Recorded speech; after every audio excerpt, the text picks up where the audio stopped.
নমস্কার। আজকে রিসেন্টলি ভারতবর্ষে যে জিনিসটা নিয়ে সব থেকে বেশি চিন্তা বা প্রতিটা খবরের চ্যানেল থেকে বড় বড় শহরে নিউজ আসছে, ব্যাঙ্গালোর থেকে পুনে, অবশেষে আমাদের কলকাতাতেও বলছে গুলেনবেরি সিনড্রোম বা জিবিএস একটা নিউরোলজিক্যাল ডিসঅর্ডার নিয়ে প্রচুর কথা চলছে। হ্যাঁ, প্রচন্ড রেয়ার ডিজিজ, সংখ্যায় বলে প্রতি ৭৬,০০০ মানুষের একজনের হওয়ার সম্ভাবনা, কিন্তু বর্তমানে একটা আউটব্রেক দেখা যাচ্ছে। তো আমাদের প্রথমেই বলছি, এটাতে আমাদের আতঙ্কিত হওয়ার থেকে নিজেরা কি করে এর থেকে বাঁচতে পারি সেই উপায়টা জানা বেশি জরুরি। তাহলে গুলেনবেরি সিনড্রোমটা কি, কি করে এফেক্ট করে, কি করে আপনারা সাবধান হবেন, এগুলোই আজকে আমাকে আপনাদেরকে বলার মেন উদ্দেশ্য। প্রথমেই বলে থাকি, এটা কিন্তু আমাদের পেরিফেরাল নার্ভাস সিস্টেমকে এফেক্ট করে এবং এটা একটা অটো ইমিউনো ডিজিজ। হ্যাঁ, দুখানা কঠিন কঠিন টার্ম বললাম, পেরিফেরাল নার্ভাস সিস্টেম আর অটো ইমিউনো ডিজিজ। আমাদের দুখানা নার্ভাস সিস্টেম মোটামুটি কাজ করে, একটা সেন্ট্রাল নার্ভাস সিস্টেম যেটা আমাদের ব্রেন চালায়, আর একটা পেরিফেরাল নার্ভাস সিস্টেম যেটা আমাদের স্পাইনটা সামলায় বা আমাদের স্পাইন চালায়। ইমিউনিটি কি? ইমিউনিটি মানে আমাদের বডি রোগ প্রতিরোধ ক্ষমতাকে আমরা ইমিউনিটি বলি। এবার অটো ইমিউনো ডিজিজ মানে কি? আমাদের রোগ প্রতিরোধ ক্ষমতা, আমাদের নিজেদের শরীরের রোগ প্রতিরোধ ক্ষমতা যদি আমাদের নিজেদের সমস্যা তৈরি করে, তাহলে ওটা অটো ইমিউনো ডিজিজ। তাহলে এই রোগে কি হয়, আমাদের নিজেদের যে মানে অনাক্রম্যতা, আমার নিজেদের যে ইমিউনিটি, সেটা আমাদের পেরিফেরাল নার্ভাস সিস্টেমকে ড্যামেজ করছে। তার জন্য এই সিনড্রোম দেখতে পাওয়া যাচ্ছে, যেটা আমরা গুলেনবেরি সিনড্রোম বলে থাকি। যারা এখন গুলেনবেরি সিনড্রোম নিয়ে কথা বলছে, তার আগে আমরা কি বলবো, কারণ কোন কোন কারণ থেকে সব থেকে বেশি দেখতে পাচ্ছি। বেসিক্যালি দুটো প্রবলেম।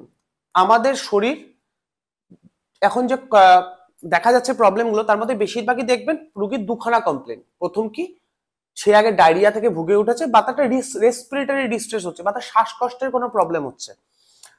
তাহলে ডায়রিয়া থেকে উঠেছে মানে কি, ডায়রিয়া যেসব ভাইরাস গুলো করে বা ব্যাকটেরিয়া গুলো করে, সেগুলো কিন্তু এটাকে এফেক্ট করার জন্য অন্যতম প্রধান কারণ। ১-২ সপ্তাহ আগে কারো ডায়রিয়া হয়েছে, ডায়রিয়া হওয়ার পর সে সুস্থ হয়েছে, এবার তার ওই ডায়রিয়াকে নামানোর জন্য যে আমাদের বডির যে অনাক্রম্যতা দেখিয়েছে বা আমাদের বডির যে ইমিউনিটি সিস্টেমটা কাজ করেছে, সেইটা যদি ঠিকঠাক জায়গায় কাজ না করে আমাদের পেরিফেরাল নার্ভাস সিস্টেমকে ড্যামেজ করে, তাহলে জিবি সিনড্রোম হচ্ছে বা গুলেনবেরি সিনড্রোম হতে পারে। প্রথমত আমাদের যে জিনিসগুলো মাথায় রাখতে হবে, আমরা খাওয়ার দাওয়ার পরিষ্কার খাবো, চেষ্টা করব বাইরের ফাস্ট ফুড যেখানে হাইজিন মেনটেন করা হয় সেখান থেকে খেতে বা কিছুদিনের জন্য স্টপ করতে।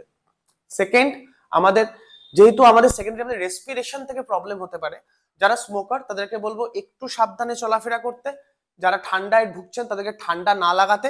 এইসব জায়গাগুলো কিন্তু আমাদের মাথায় রাখতে লাগবে।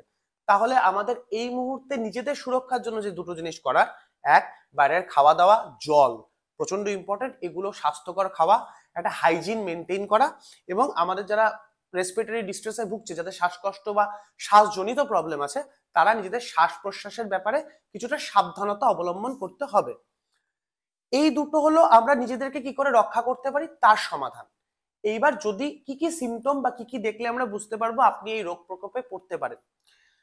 যে সিমটমটা আমি অ্যাজ এ নিউরো ফিজিওথেরাপিস্ট আমরা যে জিনিসটা বুঝি, দেখবেন যে ডিপ ব্যাক মাসেলে পেইন। ডিপ ব্যাক মাসেলে পেইন মানে কি, আপনাদের পিঠ ব্যথাটা মনে হচ্ছে অনেক ভিতরে কোনো মাংসপেশি থেকে আসছে।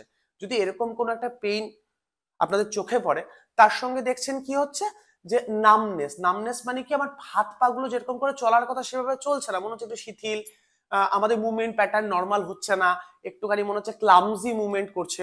যদি এগুলো দেখেন, বা আপনার সেন্সেশন লস।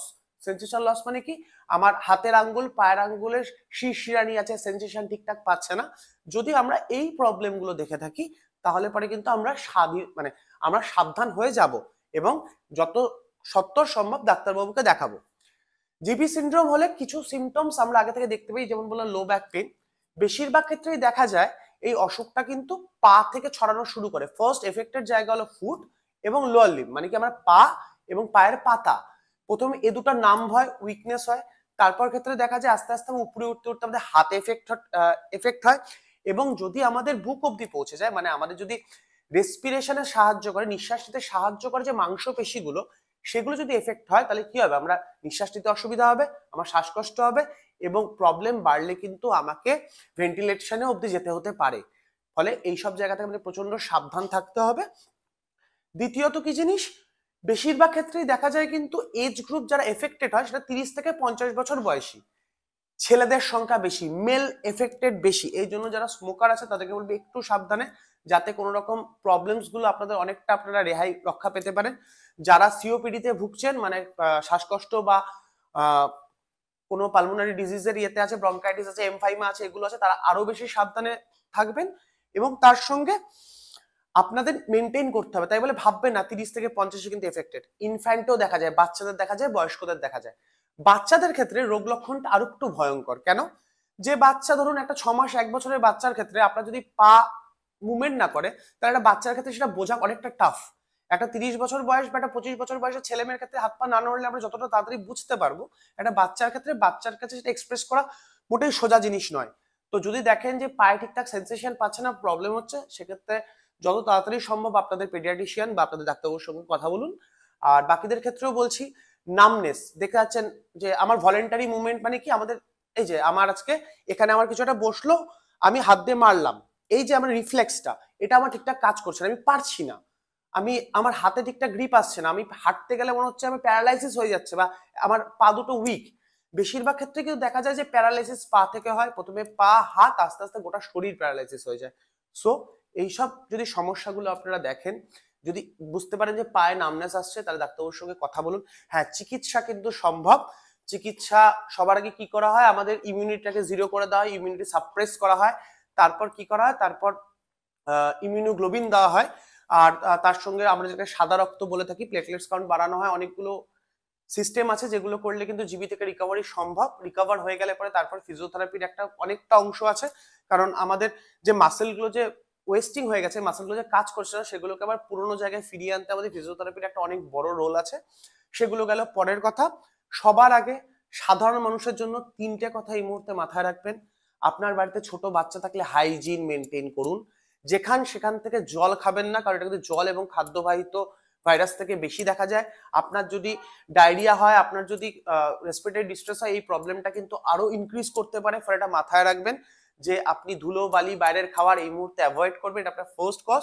সেকেন্ড কজ, যদি দেখা যায় যে নামনেস হচ্ছে, হাত পা ঠিকঠাক হচ্ছে, অনেক ক্ষেত্রে দেখা যায় কথা ঠিকঠাক বলতে পারছে না, কথা জড়িয়ে যায়, ফেসিয়াল পালসির মতো মুখ বেঁকে যায়, এগুলো প্রবলেম হচ্ছে, বা আপনার লোয়ার লিম্ব আস্তে আস্তে অকেজো হয়ে যাচ্ছে বা প্যারালাইসিস হচ্ছে, যত তাড়াতাড়ি সম্ভব চিকিৎসা শুরু করুন। সাধারণত এটা টাইম টেকিং প্রসেস, কিন্তু বর্তমানে যে ভ্যারিয়েন্টটা আসছে সেটা খুব তাড়াতাড়ি মানুষকে এফেক্ট করছে। তো যখনই কোনো লক্ষণ দেখতে পাচ্ছেন, যত তাড়াতাড়ি সম্ভব আপনাদের ডাক্তারবাবুর সঙ্গে কথা বলুন বা আপনি নিকটবর্তী হাসপাতালে ভর্তি হয়ে যান। আর নিজের সেফটি নিজের কাছে রাখুন, আতঙ্কিত হবেন না।